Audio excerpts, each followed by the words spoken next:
Alisema atakuja kuwatembelea lakini wala kesho atakuja. Mama naye bwana. Yaani mama kuja kutembelea. Ukiwaendekeza hao watoto hao utakuja kupata madhara bure, alafu angali sikia. Naongea na dadangu alafu dada vipi?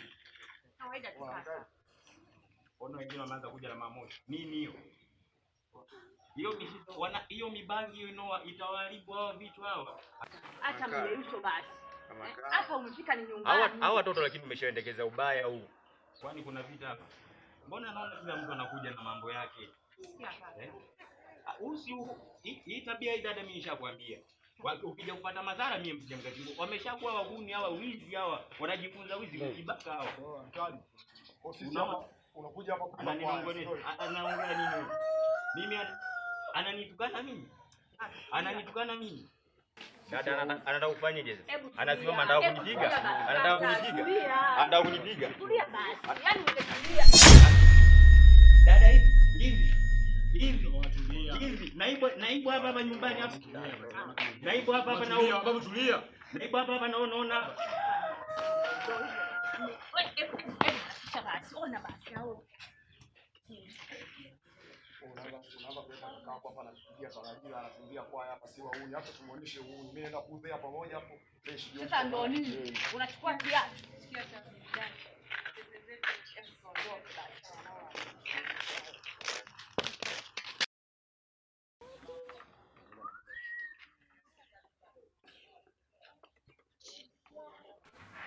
Bwana mchungaji. Ndio bwana, karibu sana. Shikamoo. Bwana babari ya uzima. Asante nzuri. Habari ya majukumu.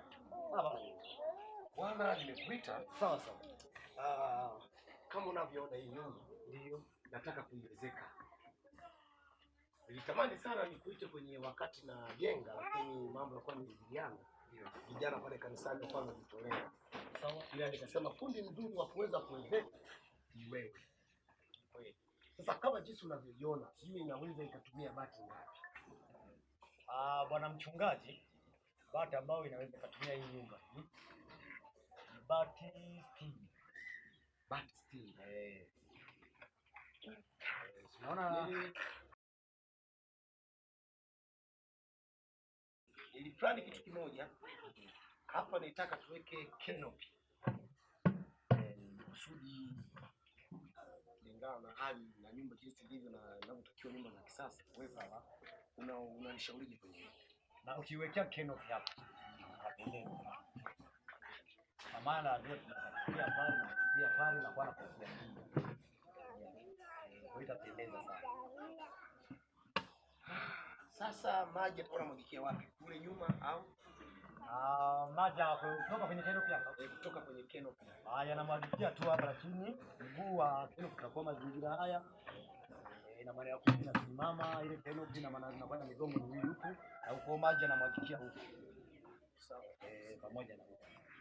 Sawa. Sasa bwana wewe hebu nipe bei. Hatuwezi kushindana mimi. Bei za kuwezekea kama wewe mchungaji. Kufanyia tu 300,000. Hebu punguza basi toa mzigo. Una kazi nyingine kufikia mzigo. Ni kweli lakini kazi hizo wale zinatubana sana. Masuala ya chakula. Chakula utashirikia. Watumia siku ngapi kwa?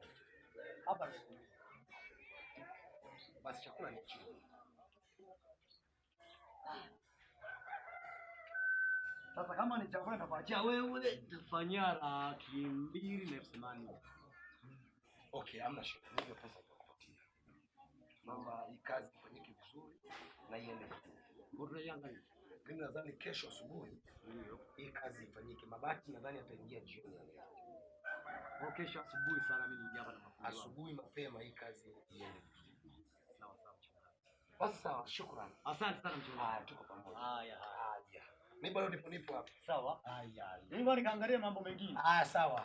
Asante sana. Haya, sawa. Asubuhi mapema mno. Asubuhi mapema.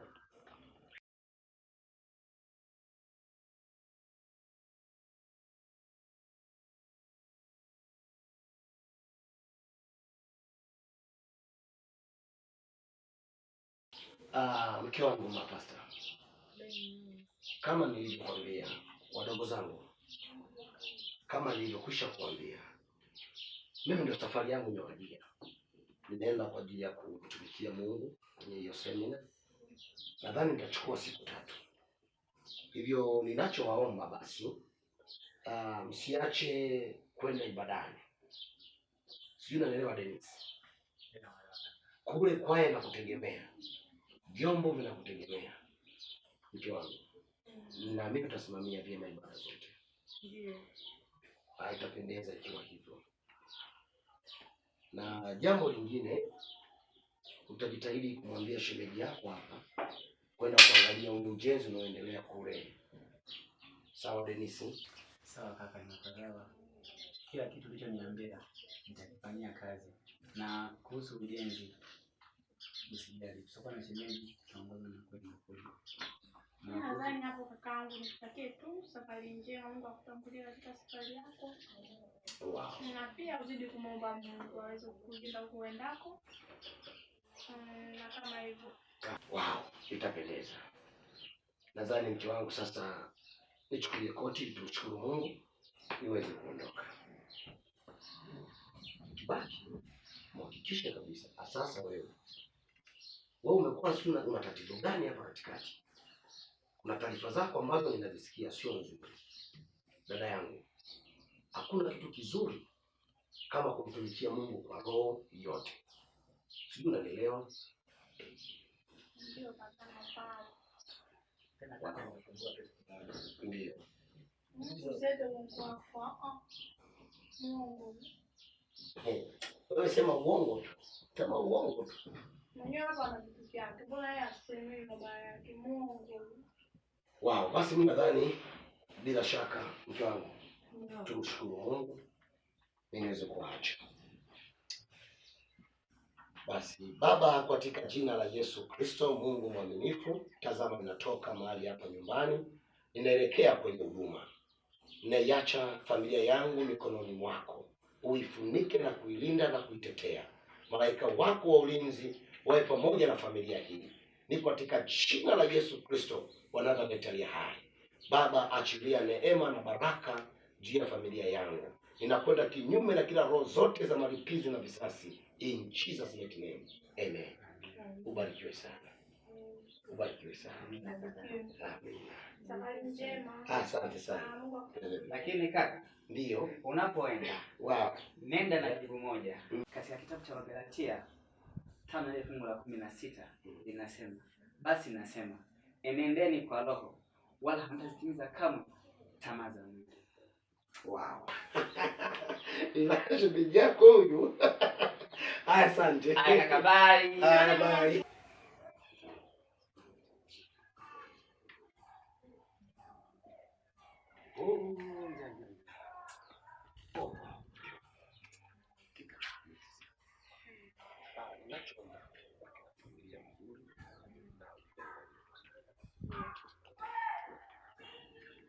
Chopo mume wangu kizidi kuombea.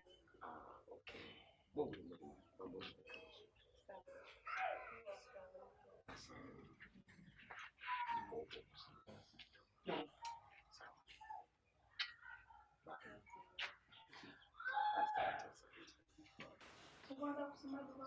Kwani sijui baba yako wewe? Mabanda. Wewe unajizima data hizi. Wewe hapo ni wajizima data. Kwanza kaenda huko kwani mimi kanisani siendi. Najua kama unatoka na mtu wa kanisa. Najua sana. Sikia ngombe. Najua. Atakapokuja kaka. Sikujue vipi. Huyu vipi? Unaenda tu kanisani kujaza mabenchi hapo.